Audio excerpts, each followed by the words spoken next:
ক্যানভার ধারাবাহিক পর্বের আজকের এই ভিডিওতে আমরা এরকম অ্যানিমেটেড ব্যানার তৈরি করার চেষ্টা করব। সাথে আমি মোস্তাফিজুর আর আপনারা দেখছেন একেআর একাডেমি।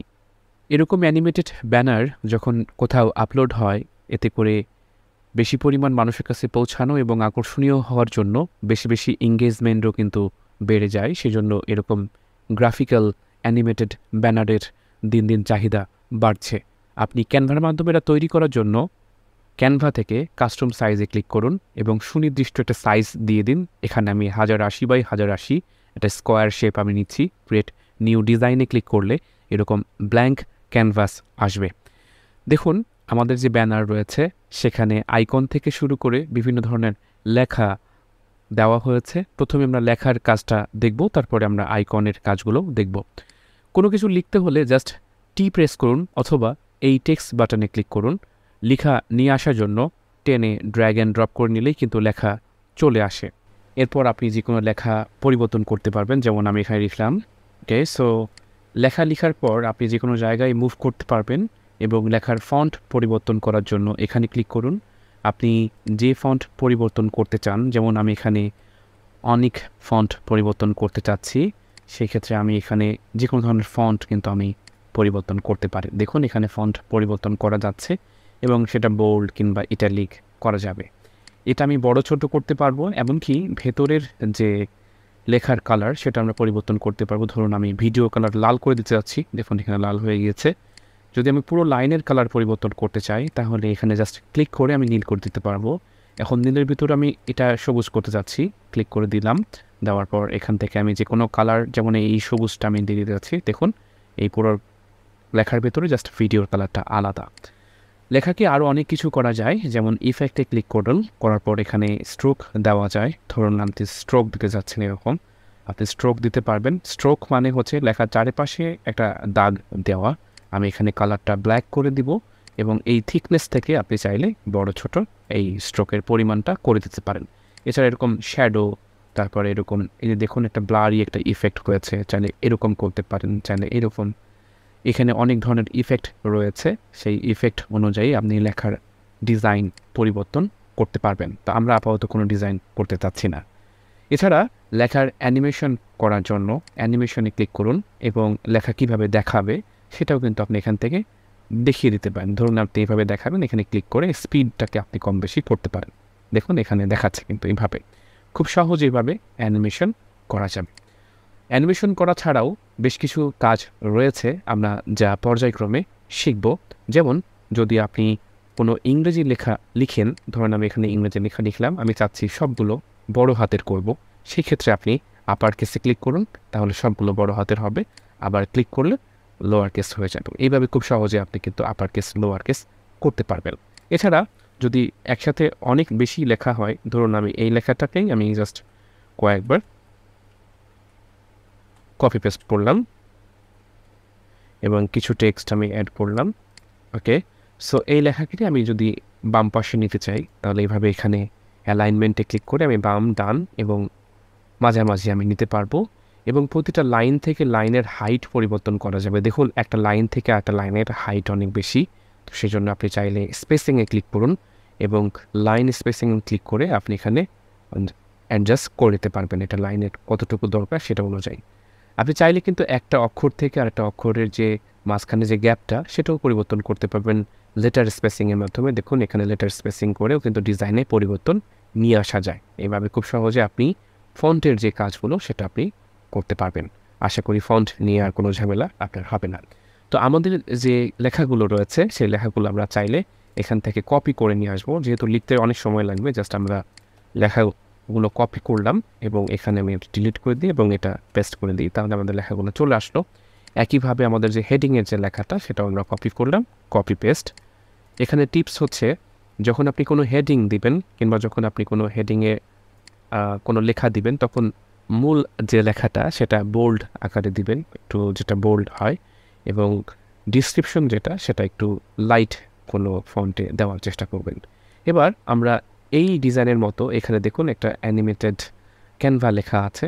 এটা কিন্তু আসলে তৈরি করা না, এটা অলরেডি এরকম অ্যানিমেটেড ছবি কিন্তু আপনি চাইলে ব্যবহার করতে পারবেন, যে ছবিগুলোকে আমরা GIF ছবি বলে থাকি। তো আমরা এলিমেন্টসে চলে যাচ্ছি, যাওয়ার পর ক্যানভা কথাটা লিখে যদি আমি সার্চ দিই, আমি যেটা চাচ্ছি আর কি সার্চ দিতে, সেটা আমি সার্চ দিলাম। দেখুন এখানে চলে আসলো গ্রাফিক্সের, এই যে দেখুন আমরা এইখানে ব্যবহার করব এইটা, তো সেজন্য জাস্ট টেনে আমরা এখানে ছেড়ে দিলাম, ছেড়ে দিলে এখানে চলে আসলো। আমরা এখন এটাকে রিসাইজ করে নিব।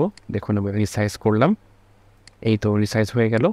এখন আমরা জাস্ট এই জায়গাতে আমরা এটা দিতে চাচ্ছি আর একটু ছোটো করে, ফাইন। সো দেখুন এখানে কিন্তু একটা মুকুট রয়েছে, তার মানে এখানে আর একটা আইকনের কাজ করা আছে। সেই জন্য আপনি যেটা করতে পারেন, যেমন আমি যদি এখানে লিখি কিং,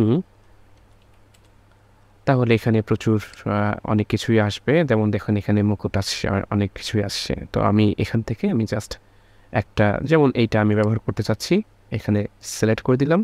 এখন কোনো ছবিকে আপনি চাইলে বড় ছোট করার জন্য এখানে আপনি ক্লিক করে বড় ছোট করতে পারবেন, এবং ছবিকে ঘোরানোর জন্য দেখুন এখানে একটা গোল আছে, সেই জায়গাতে আপনি ক্লিক করে আপনি মানে ঘোরাতে পারেন, রোটেশন করতে পারেন। আপনি রোটেশন নিয়ে আমি জাস্ট আমি জায়গা মতো বসাবো, আর একটু ছোটো করতে হবে, ছোট করে দিলাম এবং আমি এখানে বসিয়ে দিব। তাহলে এটা দেখতে আগের তুলনায় বেটার মনে হচ্ছে। ওকে, সো যে কোনো ছবি কিংবা যেটা অবজেক্ট আপনার, সেটাকে আপনি চাইলে সিলেক্ট করে আপনার কিবোর্ড থেকে অ্যারো মানে ডানে বামে উপরে নিচে নিতে পারবেন। দেখুন আমি ডানে বামে উপরে নিচে নিতে পারছি। এভাবে খুব সহজে কিন্তু যে কোনো ছবি অ্যাডজাস্টমেন্ট করতে পারেন। এখন আমাদের বুলেট পয়েন্ট দরকার, যেটা আমরা এখানে 1 2 3 এরকম সিরিয়াল করে দিব। সেজন্য এলিমেন্টসেই আপনি জাস্ট এখানে লিখুন বুলেট পয়েন্ট। এটা লিখে সার্চ দিলে প্রচুর পরিমাণে বুলেট পয়েন্ট আপনি পেয়ে যাবেন। এখানে দেখুন সি অলে ক্লিক করুন, তাহলে এখানে অনেক বুলেট পয়েন্ট রয়েছে। আমরা এই বুলেট পয়েন্টটা ব্যবহার করেছি। কোনো কিছু টেনে নিয়ে এসে ছাড়লে সেটা তো আসবেই, কিন্তু একাধিক অবজেক্ট যদি পেতে চান তাহলে ওইটার উপরে একটা ক্লিক করুন, তাহলে দেখুন এখানে ম্যাজিক রিকমেন্ডেশন বলে কিন্তু অপশন চলে আসবে। তো এটা আপনি জাস্ট একটু ছোট করে নিন, নেওয়ার পর আপনি এটা 2 নাম্বার, যেহেতু 2 এ রাখুন। এখানে আমার 1 2 আরও তো অনেক কিছু আছে, সেই জন্য আমরা সি অলে ক্লিক করব। দেখুন ওই রিলেটেড ছবি কিন্তু এটা দেখাচ্ছে। তো আমাদের 1 খুঁজে বের করতে হবে এখান থেকে, যেমন এখানে 1 খুঁজে বের করলাম এবং এটাকে আমরা ছোট করে নিব। ছোট করে জাস্ট আমরা ওপরে এটা দিয়ে দিই। এখন আমাদের সবগুলো সমান করার জন্য, একই সাইজের করার জন্য যেটা করা যেতে পারে, আপনি ফাইলে যান, ফাইল থেকে এখানে দেখুন ভিউ সেটিংস বলে অপশন রয়েছে, এবং এখান থেকে শো রুলার্স অ্যান্ড গাইডস বলে অপশন রয়েছে। এখানে ক্লিক করে দিলে দেখুন এখানে 2 পাশে রুলার চলে আসবে। আমি চাচ্ছি সমান করব, সেই জন্য এই ফাঁকা জায়গা থেকে একটা রুলার আমরা চাইলে টান দিতে পারি। দেখুন এখানে টান দিয়ে নিয়ে আসলাম, এবং আরেকটা রুলার আমরা টান দিয়ে জাস্ট যতটুকু দরকার ঠিক ততটুকুতে আমরা নিয়ে আসবো। এইভাবে আমরা সাইজ করে নিতে পারি, এবং যখন আমরা সেভ করবো তখন এই দাগগুলো থাকবে না। এটা হচ্ছে রুলার অ্যাকচুয়ালি আপনার মাপটাকে সঠিক করার জন্য। ওকে, সো আমরা এভাবে 1 2 3 এভাবে করে ফেলবো।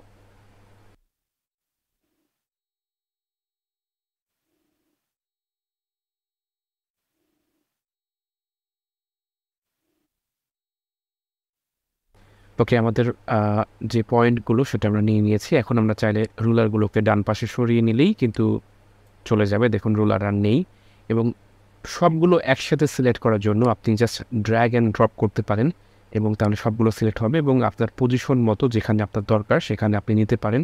এমনকি সিলেক্ট থাকা অবস্থায় চাইলে আপনি সবগুলো একসাথে বড় করতে পারেন। দেখুন আমি বড় করে ফেললাম। এভাবে কিন্তু আপনি চাইলে যে কোনো সাইজে আপনি নিতে পারবেন সিলেক্ট করা অবস্থায়।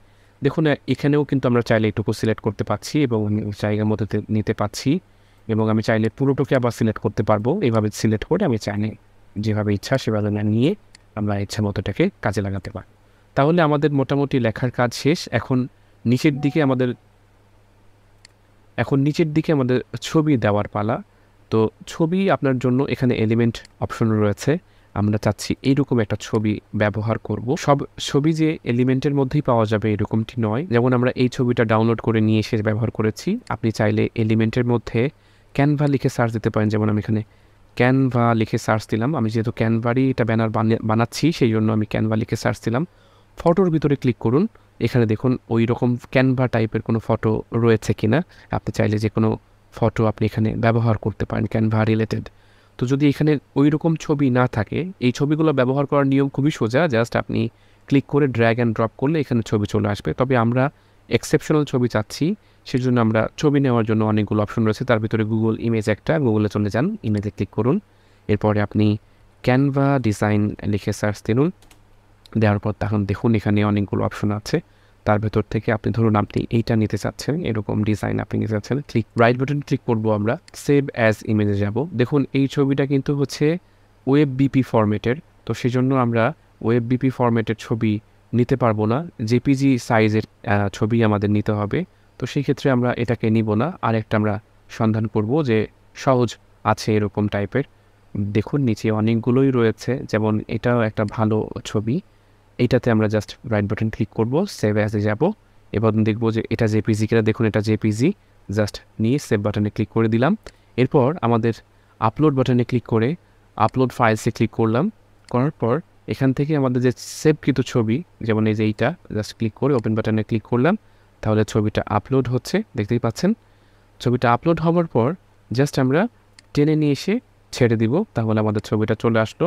আমরা চাচ্ছি যে এই ছবিটার ব্যাকগ্রাউন্ড চেঞ্জ করতে, যদিও এটা পেছনে আসছে, ব্যাকগ্রাউন্ডের কোনো প্রবলেম নাই, তবে কোনো ছবির ব্যাকগ্রাউন্ড পরিবর্তন করতে হলে ছবিটা সিলেক্ট থাকা অবস্থায় এডিট বাটনে ক্লিক করে দেখুন এখানে বিজি রিমুভার বলে অপশন রয়েছে, এটাতে ক্লিক করলে অটোমেটিকলি এটার ব্যাকগ্রাউন্ড রিমুভ হয়ে যাবে। তো আমরা এটাকে একটু বড় করে দিতে চাই, বড় করে দিলাম, ফাইন। সো আমরা এখানে আরেকটু ছোট করব যাতে করে নিচের দিকে জায়গা থাকে, আমরা একটু ছোট করে দিলাম এবং মাঝামাঝি রাখলাম, এবং আমি চাচ্ছি যে আবার এই পুরো লেখাগুলো যেন উপরে চলে যায়। দেখতে পাচ্ছেন এটা ব্যাকগ্রাউন্ড থাকার কারণে কিন্তু এটা ঢেকে গেছে। এখানে ক্লিক করুন, এডিট বাটনে ক্লিক করুন, বিজি রিমুভে ক্লিক করলে এখানকার যে ব্যাকগ্রাউন্ডগুলো রয়েছে সেই ব্যাকগ্রাউন্ডগুলো রিমুভ হয়ে যাবে। দেখতেই পাচ্ছেন এটার প্রসেস হচ্ছে, দেখুন ব্যাকগ্রাউন্ড রিমুভ হয়ে গিয়েছে। এখন আমার এই যে পুরো যে সাবজেক্টগুলো আছে সেই সাবজেক্টগুলো ধরে আমরা চাইলে এখন এটাকে উপরে উঠাতে পারবো। দেখুন আমি উপরে উঠাতে পাচ্ছি, এভাবে আমাদের খুব সহজে কিন্তু হয়ে গেল। এরপরে আমাদের দুটো কাজ বাকি থাকলো, একটা হচ্ছে ব্যাকগ্রাউন্ড এবং এটা হচ্ছে অ্যানিমেশন দেওয়া। তো ব্যাকগ্রাউন্ড দেওয়ার জন্য আমি জাস্ট এলিমেন্টে ক্লিক করলাম এবং আমি এখানে লিখলাম ব্যাকগ্রাউন্ড। ব্যাকগ্রাউন্ড লিখে সার্চ দিলে এখানে প্রচুর ব্যাকগ্রাউন্ড পাবেন। আমরা চাচ্ছি একটু হালকা ব্যাকগ্রাউন্ড দিতে, যেটা এটার সাথে ম্যাচিং করে, ধরুন আমি এই ব্যাকগ্রাউন্ডটা দিতে যাচ্ছি। তো এখানে দেখুন আমি ক্লিক করে ছেড়ে দিলাম, দেখুন ব্যাকগ্রাউন্ড চলে আসলো। ব্যাকগ্রাউন্ডের অপাসিটি যদি কমাতে চান, ধরুন আমি ব্যাকগ্রাউন্ডটা এত কড়া থাকবে না, একটু অপাসিটি কমাবো, সেই জন্য এখানে ট্রান্সপারেন্সি বলে অপশন রয়েছে, এই জায়গাতে ক্লিক করে আপনি জাস্ট ব্যাকগ্রাউন্ডের অপাসিটি একটু কমিয়ে দিতে পারেন, অথবা 100%-এ রাখতে পারেন যদি ভালো লাগে আর কি। তাহলে আমাদের ব্যাকগ্রাউন্ডের কাজও শেষ। এবার আমাদের অ্যানিমেশনের কাজ, যেটা আমাদের পুরো ভিডিওটাকে আরও আকর্ষণীয় করবে। সেই জন্য আপনি যেটা করতে পারেন, একটা একটা করে সিলেক্ট করতে পারেন। ধরুন আমি এটা সিলেক্ট করলাম এবং অ্যানিমেশনে ক্লিক করে আপনি যেরকম করে অ্যানিমেশন দিতে চাচ্ছেন সেটা কিন্তু আপনি দিতে পারেন। তো একটা একটা করেও দেওয়া যায় এবং পুরোটা সিলেক্ট করা যায়। এবার পুরোটা সিলেক্ট করে অ্যানিমেশনে ক্লিক করলাম এবং যেভাবে আমরা অ্যানিমেশন দিতে যাচ্ছি, ধরুন আমরা এইভাবে দিতে যাচ্ছি, সিলেক্ট করে দিলাম, সব অ্যানিমেশন কিন্তু হয়ে যাবে। আমরা ছবিটা যেন আস্তে আস্তে জুম হয় সেটাও আমরা অ্যানিমেশন করব, সেই জন্য অ্যানিমেটেডে ক্লিক করলে এখানে আসবে আপনি যে এটা অ্যানিমেশন দিতে চাচ্ছেন। ধরুন আমি এখানে এটা দিতে যাচ্ছি, ক্লিক করে দিলেই অ্যানিমেশনটা চলে আসলো। অ্যানিমেশন দেওয়ার পর নিচের দিকে কিন্তু আরও অনেকগুলো অপশন রয়েছে, স্কেল কতটুকু হবে, কেমন ধরনের অ্যানিমেশন হবে, এই সমস্ত অপশনগুলো আমরা পর্যায়ক্রমে পরবর্তী ভিডিওগুলোতে আরও বিস্তারিত জানার চেষ্টা করব। তবে আমরা এখন যেটা আছে রেডিমেড সেটাই আমরা শেখার চেষ্টা করছি। তাহলে আমাদের অ্যানিমেশনটা হয়ে গেল। এখন আমরা এটা যদি প্লে করতে চাই, তাহলে আমরা এই যে এখানে প্লে বাটন রয়েছে, এখানে ক্লিক করলে পুরো ভিডিওটা প্লে হবে। এটা 5 সেকেন্ডের একটা ভিডিও হয়েছে।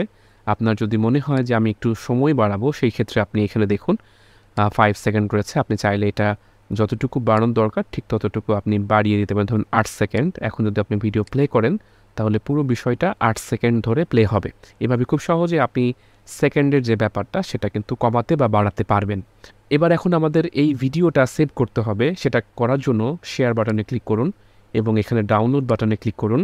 তাহলে দেখুন এখানে ভিডিও কিন্তু MP4 হিসাবে দেখাচ্ছে, আপনি চাইলে এটার কোয়ালিটি বাড়াতে পারেন এবং এখানে ডাউনলোড বাটনে ক্লিক করলে এই পুরো ভিডিওটা রেন্ডারিং হবে এবং ভিডিও সেভ করতে হলে অবশ্যই একটু সময় নিতে হবে এবং সেই সময় দিয়ে তারপরে ভিডিওটা সেভ হবে। দেখুন এখানে প্রসেস হচ্ছে, এটা 2 থেকে 3 মিনিট সময় লাগতে পারে। এভাবে খুব সহজে আপনি একটা কিন্তু ভিডিও ব্যানার তৈরি করতে পারেন। তো আজকের এই ভিডিওটির মাধ্যমে আমরা খুব সহজে দেখার চেষ্টা করলাম ক্যানভার মাধ্যমে কিভাবে ভিডিও ব্যানার তৈরি করতে হয়। আশা করছি আজকের এই ভিডিও দেখে আপনিও প্র্যাকটিস করবেন এবং এরকম আকর্ষণীয় ভিডিও ব্যানার তৈরি করতে পারবেন। আজকের মতো আমি মোস্তাফিজুর বিদায় জানাচ্ছি। পরবর্তী ভিডিওতে আমরা দেখার চেষ্টা করব ক্যানভার আরও কিছু বিষয় যেগুলো আপনার দৈনন্দিন কাজকে সহজ করে দেবে। ধন্যবাদ। আসসালামু আলাইকুম।